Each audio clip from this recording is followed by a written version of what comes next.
Je fais de l'ASMR depuis maintenant 4 ans. Au départ, j'étais juste une fan. Je regardais des vidéos ASMR, je trouvais ça hyper satisfaisant, j'adorais ça. Et un jour, j'ai acheté un Blue Yeti et c'est là que tout a commencé. Très vite, j'ai découvert un univers de bienveillance, de gentillesse. C'est quelque chose que je n'avais jamais vu sur les réseaux sociaux. De base, il y avait toujours un petit peu de haine, tout ça, mais là, c'était vraiment doux. Et j'étais vraiment heureuse, en fait, de faire partie des ASMR artistes français. Mon but, ça a toujours été d'aider les autres, et là, je pouvais vraiment aider pas mal de monde. J'étais tellement contente, et à chaque fois que je créais, j'avais envie de créer quelque chose en plus. Et tu vois, ce qui me portait au quotidien, bah, c'était vos retours, c'était votre gentillesse, et le fait qu'on avait un projet en commun. Mais aujourd'hui, bah, je me sens totalement invisible, je me sens nulle. Écoute, comme si je valais rien du tout, et c'est surtout à cause de TikTok. Mes vidéos sont démonétisées et signalées par la plateforme elle-même. Des fois, j'ai besoin de rien faire de plus, en fait. Juste, je dis bonne nuit en chuchotant et c'est déjà trop. Et pendant ce temps-là, il y a des intelligences artificielles qui boivent de la lave, découpent des faux fruits congelés ou font des roleplays extraterrestres qui font des millions de vues. Et des millions de vues, c'est quoi? Eh bien, c'est des milliers d'euros. Tu t'en doutes bien, il y a énormément d'argent à se faire. C'est pour ça qu'il y a énormément de comptes d'intelligence artificielle en ASMR. Si je fais cette vidéo, c'est pas seulement parce qu'on est en train de remplacer l'ASMR que tu connais, mais c'est surtout parce qu'on est en train de nous désapprendre ce qui nous relaxe vraiment, ce qui nous apaise vraiment. C'est les émotions, c'est l'imperfection, c'est l'humain. Et franchement, ça concerne pas que les créateurs, c'est moi qui te le dis. Ça te concerne directement toi aussi. C'est ta vision, c'est tes émotions. Et on est en train de tout te détruire, lentement,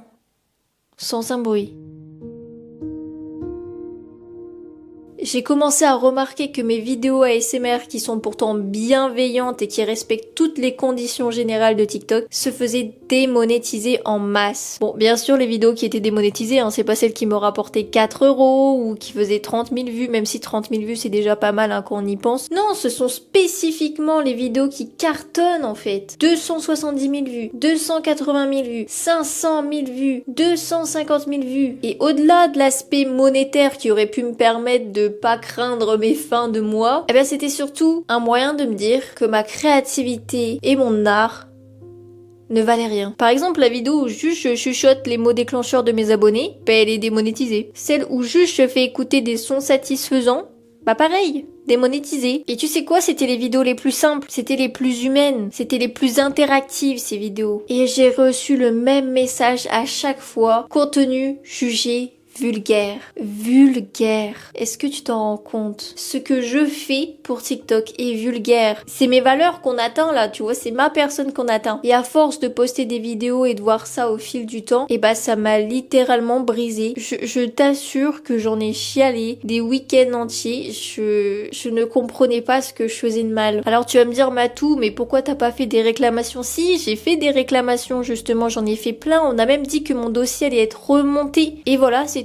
remonté et mes contenus sont toujours jugés vulgaires. Ça n'a rien changé. Et tu vois, le truc, c'est que je suis pas la seule. J'en ai parlé avec Vanouki sur Instagram et d'ailleurs, elle aussi, elle a sorti une vidéo ASMR sur le sujet l'ASMR IA et elle m'a expliqué que je n'étais pas la seule dans mon cas. Elle aussi, c'était exactement la même chose et c'est le cas pour toute la France et c'est le cas à l'international. Tout le monde vit la même chose. Et tu sais quoi, on a un point commun.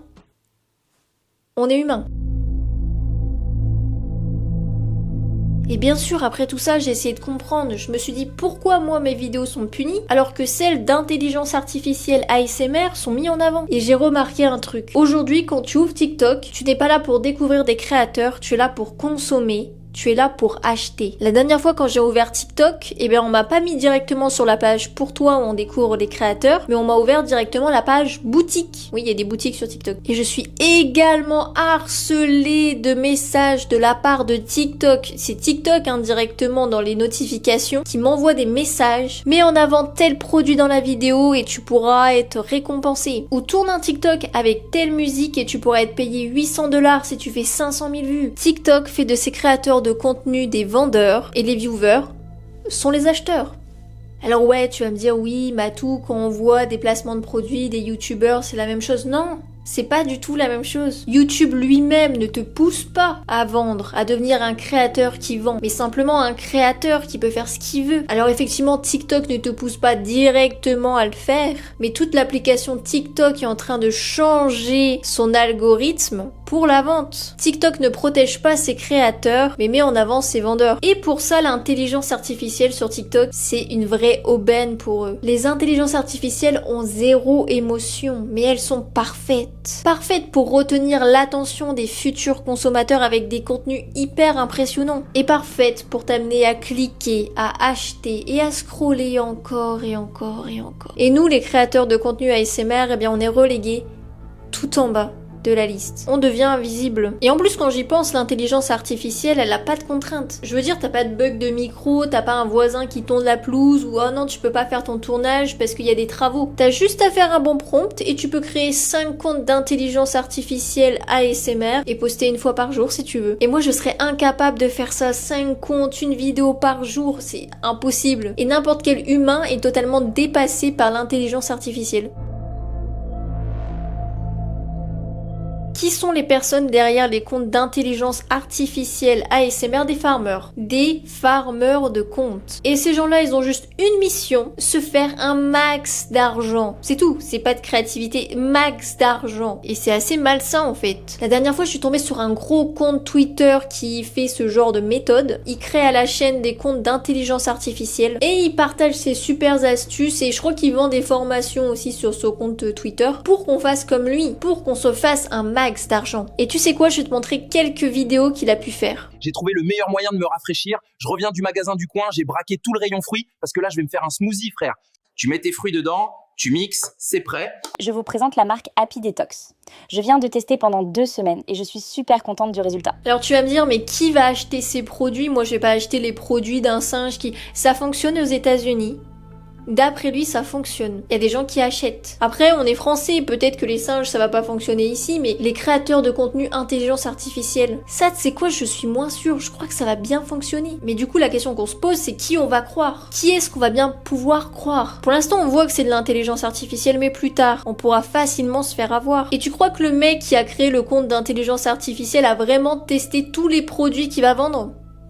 Et s'il vend un produit qui est, au final, on se rend compte, dangereux, nocif, interdit en France ou un truc comme ça, tu crois qu'il va se passer quoi? Bah il va juste supprimer son compte. Alors peut-être qu'on pourra réussir à le retrouver, etc. Mais en attendant, il aura eu le temps de créer d'autres comptes d'intelligence artificielle, tu vois. Nous, les créateurs de contenu humain, on reçoit les produits, on les teste, et si on aime bien, eh bien on en fait la promotion. Et si on vend un produit qui est mauvais, qui est nocif, etc., bah ça retombe sur nous, ce qui est logique. Mais les comptes d'intelligence artificielle, eux, bah c'est pas des images publiques qui sont pas d'identité. Donc ils peuvent vendre tout et n'importe quoi sans prendre trop de risques. Et ça, TikTok ne le régule pas. Je sais pas s'il y a des lois en France qui interdisent ça, mais dans tous les cas, TikTok ne le régule pas. Et c'est là le problème. Alors tu vois, d'un côté, il y a tout ça, et de l'autre, t'as moi. Il y a encore pas longtemps, je tournais 4 TikTok par semaine. Écriture, tournage, montage. Et à la fin du mois, je gagnais un truc genre 50 €. Ah ouais, mais comme je te l'expliquais, c'est aussi ma créativité, mon art, mes valeurs qui ont été vachement impactées par tout ça. Et ça m'a découragée. TikTok ne protège pas ses créateurs de contenu.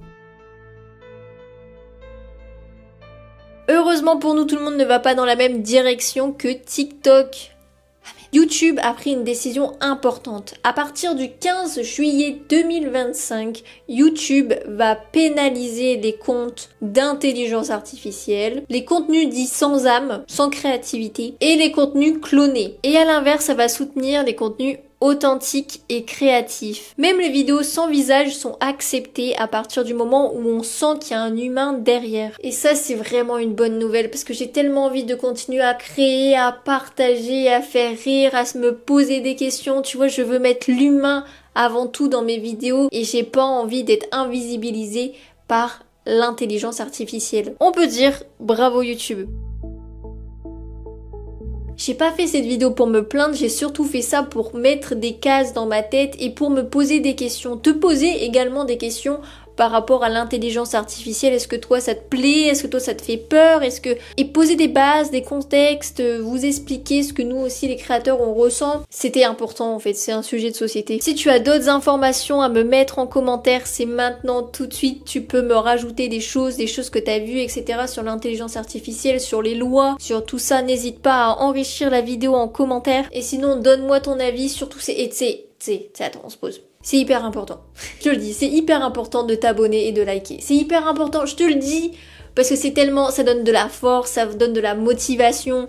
Et ouais, j'ai dû retourner cette vidéo 3 fois, ça tu le sais pas, mais sache que... Tu le sais pas, mais il y a des travaux juste là. Je t'assure. Et du coup, j'ai dû retourner à chaque fois, tout ça. Vraiment, j'ai envie d'être davantage moi-même, davantage parler. Et j'avais besoin de parler de tout ça. Et je sais pas ce que va devenir la chaîne, mais viens... On crée un truc ensemble. Ça, c'est humain, ça, c'est beau, tu vois. Donc, abonne-toi, like, commente. Viens, on se tire vers le haut et on est cool. Je te fais des bisous et je te souhaite tout le bonheur du monde, bien sûr.